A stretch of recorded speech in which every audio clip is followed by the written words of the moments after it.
Emblème blindé du pays du soleil levant, il est la plus récente lame forgée à ce jour par l'industrie de défense japonaise en matière de chars modernes.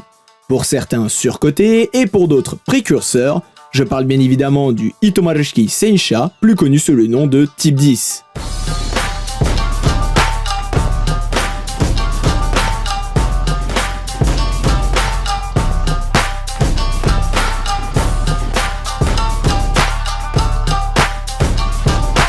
Durant la guerre froide, les Japonais se trouvaient sous la menace d'une invasion russe depuis l'île d'Hokkaido au nord de l'archipel. Dans le but de lutter contre une telle invasion et d'être en mesure de faire face aux T-55, T-62, T-72 et T-80 au fil des années, les Japonais concevèrent le type 61, type 74 et enfin type 90. Celui-ci en particulier intégré au sein de la Dai-Juichi Seisha Daitai basée à Sapporo. Son unique autre affectation sera au camp militaire de Komakado, au pied du mont Fuji. C'est dans ce camp que se déroule notamment le Fujihi no Renshu, ou Fuji Fire Practice en anglais. Les années suivant la chute de l'URSS, les Japonais rencontrèrent un autre problème, les infrastructures. Au début des années 90, le type 74 ne correspondait plus aux standards de son époque. Toujours équipé d'un canon de 105 mm ordonnance L7, il devait faire face à des menaces bien supérieures à sa puissance de feu. Et c'est là que se situe tout le problème. Le type 90 n'étant en mesure d'exploiter que 65% des infrastructures routières dues à son poids, son utilisation sur l'île principale en fut donc très rapidement limitée. Malgré les modernisations à répétition du type 74, il fut décidé en 1996 de lancer une réflexion sur la conception d'un nouveau char. Son objectif sera d'épauler le type 90, remplacer le type 74 devenu obsolète, et surtout être en mesure d'exploiter l'intégralité des infrastructures routières. Tout commence donc en 1996, la réflexion sur le développement du nouveau char est lancée sous la forme de recherches sur l'artillerie ainsi que sur les munitions et équipements futurs des véhicules. Le projet prendra l'appellation de Rutokima, plus connu sous l'appellation TKX. Certains critères sont émis par le ministère de la Défense japonais en vue de cette réflexion. Le véhicule devra être plus léger que le type 90, mais tout en étant plus performant et en intégrant au minimum l'ensemble des éléments déjà présents sur celui-ci. L'objectif derrière ce critère majeur est d'obtenir un type 90 exploitable sur l'ensemble des infrastructures routières. Il devra également intégrer le C4ISR pour Command Control Communication Computers Intelligence Surveillance and Reconnaissance. Pour faire très simple, c'est un système de communication permettant l'interopérabilité des équipements déployés sur le terrain, un peu à l'image du Scorpion français. Ce système aurait dû être installé sur le type 74 afin de le maintenir en service encore quelques temps. Malheureusement, celui-ci n'ayant pas suffisamment de place dans la tourelle pour son installation, ce problème deviendra une des raisons notables qui entraînera la réalisation du type 10. Les travaux commencent donc sur le TKX, le 4e institut de recherche du TRDI, Technical Research Defense Institute situé à Sagamihara dans la préfecture de Kanagawa, aujourd'hui devenu Institut de recherche sur les équipements en français, est chargé du projet. Une particularité japonaise qui m'a beaucoup surpris est que ce sont en réalité les instituts de recherche militaires du gouvernement japonais qui ont conçu le véhicule dans sa majeure partie, ce qui n'est plus le cas dans de nombreux pays où la phase de conception de tels véhicules est déléguée à une entreprise de défense privée. On peut citer Nexter ou Rheinmetall par exemple. En 2002, le projet est officiellement lancé avec la fabrication de 4 prototypes. Afin de fabriquer les véhicules, le gouvernement japonais va faire appel à Mitsubishi Heavy Industries, déjà à l'origine du type 74 et du type 90. Des études menées par le TRDI va découler plusieurs points critiques dans la fabrication à venir. Tout d'abord, l'armement.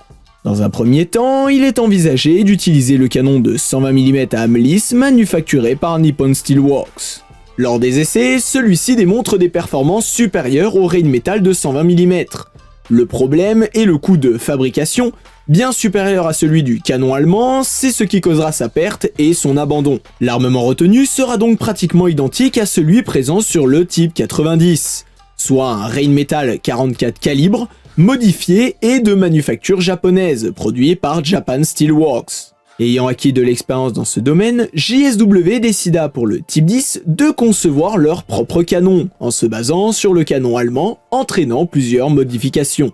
L'évacuateur de fumée au milieu du canon sera plus petit et légèrement déplacé vers la base. La forme du manchon thermique sera légèrement modifiée, Le miroir de pointage sera placé à gauche sur les versions prototypes, puis à droite sur les versions de production, et un gain de poids sera également observé sur le nouvel ensemble d'armement. Le canon prendra officiellement l'appellation TKG. Les munitions, elles, seront manufacturées par Daikin Industries, et plus particulièrement l'obus type 3, nom de conception, qui deviendra par la suite obus type 10. L'obus type 10 est un obus dit APFSDS ou flèche en français, dont les informations sont encore très peu fiables à ce jour. On estime selon les sources qu'il aurait des capacités plus ou moins similaires à la DM53 allemande.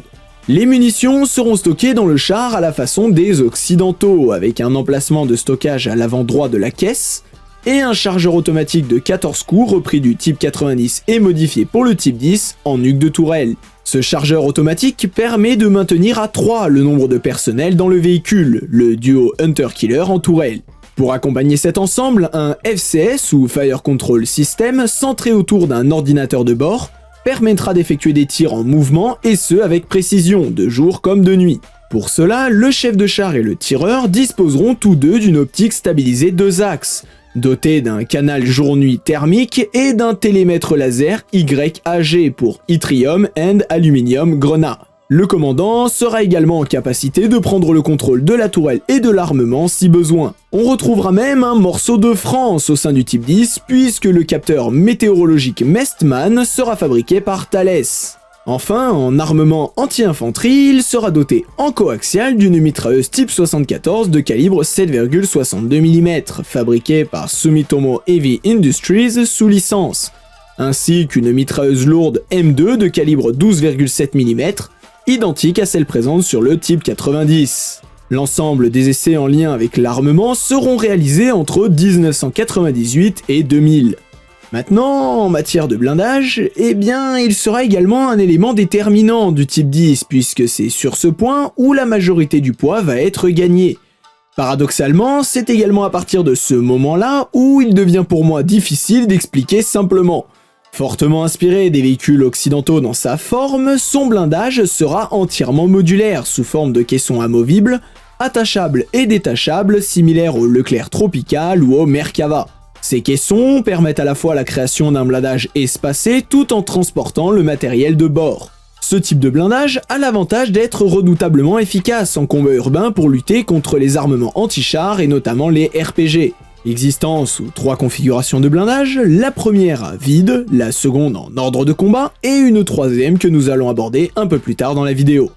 La première configuration à vide correspond à la configuration sans aucun module de blindage, soit uniquement le blindage composite présent suite à l'usinage de la tourelle. Cette configuration n'est utilisée que lors de maintenance majeure sur le véhicule ou lors de sa phase de production.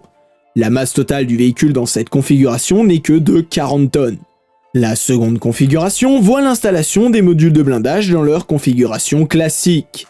C'est la version que tout le monde connaît du type 10 et qui est présente dans toutes les démonstrations. Le poids passe alors à 44 tonnes, ce qui permet d'être malgré tout 6 tonnes plus léger que le type 90. Enfin vient la troisième et dernière configuration qui passe à 48 tonnes et qui correspond entre guillemets à la version surblindée du type 10. Le seul problème avec cette configuration est qu'elle n'a jamais été présentée sur le véhicule au public, et n'est réservée qu'au cas de force majeure, une invasion sur le territoire japonais par exemple. La question qui se pose alors est pourquoi selon les autorités japonaises, le type 10 serait supérieur à son prédécesseur le type 90 en matière de protection, alors même que dans sa configuration classique, le type 10 pèse 6 tonnes de moins. Soyez bien attentifs car à partir d'ici ça devient complexe, donc je vais essayer de faire assez simple. Pour répondre à la question précédente, je vais me baser sur le brevet déposé par Mitsubishi en lien avec ce fameux blindage qui fait tant parler de lui. Depuis 1983, soit 13 ans avant le début du programme TKX, des recherches sont effectuées sur le raffinage des grains et la résistance des plaques par balles, notamment celles en titane. Les 3 personnes en charge de ces recherches sont Kiyoaki Nakamura, Yasuo Matsuzoe et Takashi Yoshida, 3 chercheurs en matériaux au bureau Mitsubishi Nagasaki Kiko. Leurs recherches reposent sur les méthodes de raffinage par induction à moyenne et haute fréquence, et sur la cristallisation des grains au sein de ces plaques durant cette même phase. De 1986 à 1987, des essais et des relevés de mesures sont effectués par l'Institut de recherche et de développement technique du ministère de la Défense. À partir de 1988, de nombreux prototypes de plaques toujours plus épaisses mais exploitant le même procédé vont sortir des lignes de production de Mitsubishi, et ce jusqu'en 1996, année de lancement du projet TKX. À partir de 1996, les recherches autour de ce blindage sont supervisées par les instituts de recherche du ministère de la Défense. Ce qui va permettre à ce blindage de rivaliser et de surpasser celui du Type 90 va être la taille des grains dans la plaque de blindage. Pour faire très simple, lorsqu'une plaque de blindage est usinée, elle possède des impuretés et un certain taux de granulométrie. Vous pouvez voir à l'écran à quoi ressemble la granulométrie d'une plaque de blindage classique. Plus les grains sont gros, plus elle aura tendance à céder rapidement à un choc quelconque et offrira donc une résistance plus faible aux obus dans le cas d'un véhicule blindé. Sur le Type 10, comme vous pouvez le voir à droite, les grains sont nettement plus fins que sur l'image de gauche, ce qui va procurer une résistance bien supérieure aux plaques conçues jusque-là. Ce type de blindage va être extrêmement plus difficile à déformer et donc résistera bien mieux au choc des obus qu'il rencontrera. L'apport de cristaux durant le processus d'usinage aura pour effet de lui donner son nom si spécial de blindage en nanocristaux. Bien plus léger et résistant, il est cependant plus complexe à usiner et donc plus cher à fabriquer. Ajoutez à cela une couche de céramique en nid d'abeille en blindage interne, le véhicule devient en mesure, selon les sources, d'encaisser des obus perforants entre 650 mm et 700 mm cinétiques et jusqu'à 1500 mm chimiques sur la face avant. Le blindage en lui-même n'est pas l'unique système de protection du Type 10. Celui-ci dispose également de 2 APS pour Active Protection System, un soft kill présent dès la fabrication du véhicule et un hard kill installable en parallèle. Dans le cas du soft kill, les dalles ou détecteurs alerte laser utilisés sont des AN-AVR2B de fabrication américaine. On retrouve notamment ces capteurs sur les Chinook et les Blackhawk. Ceux-ci permettent la détection d'un faisceau laser en provenance d'une potentielle menace et d'y faire face, soit en indiquant l'emplacement de la menace et en permettant à l'équipage de la neutraliser, ou plus simplement de déclencher des lances fumigènes afin de gêner la source de ce faisceau. Dans le cas du hard kill, conçu et développé par l'ATLA pour Acquisition Technology Logistic Agency, l'agence du ministère de la Défense pour faire très simple, des capteurs dits actifs et passifs seront gérés par une unité de commande et une unité de contrôle de détection au sein du véhicule. Un capteur actif est un capteur qui émet un signal comme un radar, au contraire un capteur passif réceptionne le signal. A noter qu'un capteur actif peut également réceptionner son propre signal. Sur le Type 10, les capteurs actifs sont situés aux 4 angles de la tourelle. Les capteurs passifs, eux, sont situés en triangle sur le toit de la tourelle, la pointe du triangle placée au-dessus du canon. Une fois l'information acquise par les capteurs, elle est transmise à l'unité de contrôle et de détection qui va elle-même la transmettre à l'unité de commande. L'unité de commande va ordonner l'intervention de l'APS que vous avez à l'écran. Celui-ci va propulser une charge de type EFP pour Explosively Formed Penetrator qui aura pour effet de créer un nuage de particules métalliques denses ayant pour but de faire détonner la charge ou de la broyer avant qu'elle ne touche le blindé. C'est un procédé comparable à un coup de chevrotine d'un fusil de chasse. Bien que cet APS ait été fabriqué et testé, il reste au stade de prototype à ce jour, n'ayant jamais été présenté au public monté sur le véhicule. En termes de mobilité maintenant, pour mouvoir ces 44 tonnes tout en gagnant du poids, des innovations vont avoir lieu au niveau de la transmission et de la motorisation. En 2002, le projet est officiellement lancé suite aux tests réalisés sur l'armement et le blindage. Tout débute avec la modification du 6e prototype du Type 90 en TTB Tank Test Bed. Le gouvernement japonais va faire appel à quelqu'un que l'on commence à bien connaître, Mitsubishi Heavy Industries.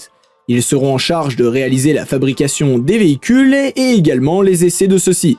À travers ce TTB, on teste l'ensemble des éléments relatifs à l'aspect Vetronix du véhicule, mais également la disposition interne des modules et l'aspect mobilité de celui-ci en effectuant des modifications sur la transmission et le moteur. Le moteur présent sur le Type 90, initialement proposé, a été très vite abandonné dû à son poids trop important. Néanmoins, le système de suspension oléopneumatique sera conservé, réutilisé et adapté, celui-ci ayant démontré son utilité dans la doctrine d'emploi japonaise au fil des années. Sur ce TTB seront également testés de nouveaux éléments déterminants pour l'avenir du projet. Le nouveau moteur, nommé Mitsubishi 8VA34WTK, un V8 4 temps turbodiesel refroidi par liquide, et la nouvelle transmission hydromécanique à variation continue, une petite révolution en matière de transmission pour les blindés japonais. Des modifications seront effectuées sur la forme de la caisse dans le but d'approcher les lignes de celles obtenues durant les études. Cette caisse sera numérotée 95 4001. Le moteur est une petite prouesse en soi, bien plus compact que le moteur de 1500 chevaux du type 90 et à peine plus gros qu'un moteur de camion. Il est en mesure de développer une puissance de 1200 chevaux. Doté des dernières technologies telles l'injecteur pompe à commande électronique, un turbocompresseur à échappement variable et d'un revêtement en céramique, ce tout lui permet d'atteindre d'excellentes performances malgré sa petite taille et son faible poids. Lié à ce moteur, la nouvelle transmission HMT, Hydromechanic Transmission, va permettre une réduction de poids significative tout en améliorant les performances de celle-ci. Cela se comprend assez facilement à l'aide du graphique à l'écran. Cette transmission unique au monde, composée de 3 vitesses progressives et d'une transmission hydraulique à variation continue, permet d'obtenir le rapport de démultiplication optimale de la boîte de vitesse dans toutes les plages de rotation, et donc d'améliorer le rendement de la transmission et du moteur. Ce nouveau système permet également d'obtenir la même vitesse en marche avant qu'en marche arrière. Pour la conduite, le conducteur sera doté d'une caméra pour observer ses déplacements, sans pour autant être dépourvu d'épiscope standard. Ces modifications entraîneront un changement de la caisse qui devra être usinée et prendra les lignes définitives du type 10 que l'on connaît aujourd'hui. Cette caisse prendra le numéro 990214. C'est ce prototype 0 qui effectuera la plupart des tests au VMTF, Vehicle Mobility Test Facility, en gros Satori Japon, au quartier général de la recherche technique du ministère de la Défense à Sapporo. Suite aux essais réalisés sur les TTB à Sapporo, 4 prototypes seront conçus entre 2006 et 2008 et il n'y aura pratiquement aucune modification entre ces mêmes prototypes, chacun étant destiné à des tests bien précis et différents des autres. En revanche, il y aura de très nombreuses modifications, et je pèse mes mots, entre les versions prototypes et les versions définitives de production, à commencer par le nom. Suite à la fin de la phase de test, le TKX prit officiellement l'appellation de Type 10. Et c'est à partir de ce moment-là que commence le fun, puisque nous allons aborder la version qui est actuellement en service dans l'armée régulière japonaise.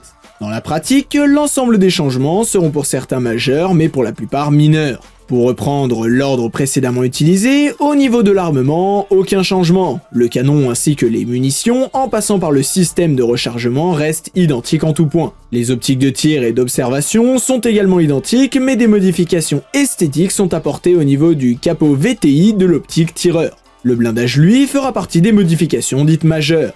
Sur les versions prototypes, les caissons de blindage modulaire de la tourelle n'étaient pas utilisables en tant que stockage, ce qui sera le cas sur la version de production. Il était également possible de fixer des filets de camouflage sur le véhicule à l'aide d'attaches présentes sur les flancs de la caisse, ce qui n'est plus non plus le cas maintenant. La forme du blindage de mantelet sera modifiée et remodelée dû au changement de place du dispositif de vérification de la bouche, de même que le blindage présent au niveau des lanceurs fumigènes. La caméra conducteur sera déplacée et une nouvelle caméra sera ajoutée sur l'avant de la caisse. Au niveau de la mobilité, pas de changement, uniquement une modification du groupe auxiliaire situé à l'arrière gauche de la caisse. Esthétiquement, les outils sur le bloc moteur seront retirés et des marches en plus seront créées pour pouvoir monter sur le véhicule. Les jupes latérales en caoutchouc, initialement type 7, seront changées pour devenir des type 6, de même que le garde-boue. Sur le plan public, le type 10 fut tout d'abord annoncé en 2008 sans réel nom à la presse. Puis en juin 2010 sont officiellement présentés le premier et troisième prototype, lors du 56e anniversaire de la force terrestre d'autodéfense de Fuji à Oyamacho. S'en suivra la présentation du deuxième prototype le 29 août de la même année, ainsi que de multiples démonstrations jusqu'en 2012. Enfin, le 10 janvier 2012, la cérémonie d'introduction du char Type 10 a lieu à l'école Fuji, où le tout premier char de production entre en service, bien que les commandes aient été signées depuis 2010 et qu'en 2011 les livraisons avaient déjà commencé. Actuellement, avec un coût unitaire de près d'1 milliard de yens, soit environ 7,3 millions d'euros, le gouvernement japonais temporise sa mise en service, devant déjà financer les 300 type 74 et 340 type 90 déjà en service. Le ministère japonais de la Défense ayant déjà confirmé que la mise en service de 300 type 10 serait impossible pour le moment. Néanmoins, le type 10 reste un bijou technologique pouvant être amélioré. L'installation d'un canon de 55 calibres étant possible est prévue dès les prémices de la conception du véhicule. Pour conclure, le type 10 est ce qu'on qualifie de MBT de 3ème génération et demi, mais tout cela en étant entièrement modulaire et améliorable, répondant parfaitement aux besoins nippons tout en démontrant des capacités de haut niveau. Il fait partie des chars en avance sur leur temps. Et voilà, il en sera tout de cette vidéo sur le type 10, j'espère qu'elle vous aura plu. Celle-ci m'ayant demandé un énorme travail de recherche et surtout de traduction, je vous serais infiniment reconnaissant si vous souhaitiez vous abonner. Cela soutient bien plus la chaîne que ce que vous ne le pensez. Dites-moi également ce que vous en avez pensé dans les commentaires, ainsi que likez et partagez la vidéo, c'est bon pour le référencement qui plus est. Comme à mon habitude, je remercie mes partenaires habituels que sont LASD et FTTS pour le soutien qu'ils apportent dans la réalisation de ces vidéos. Pour ma part, je vous souhaite une bonne soirée et je vous dis à la prochaine.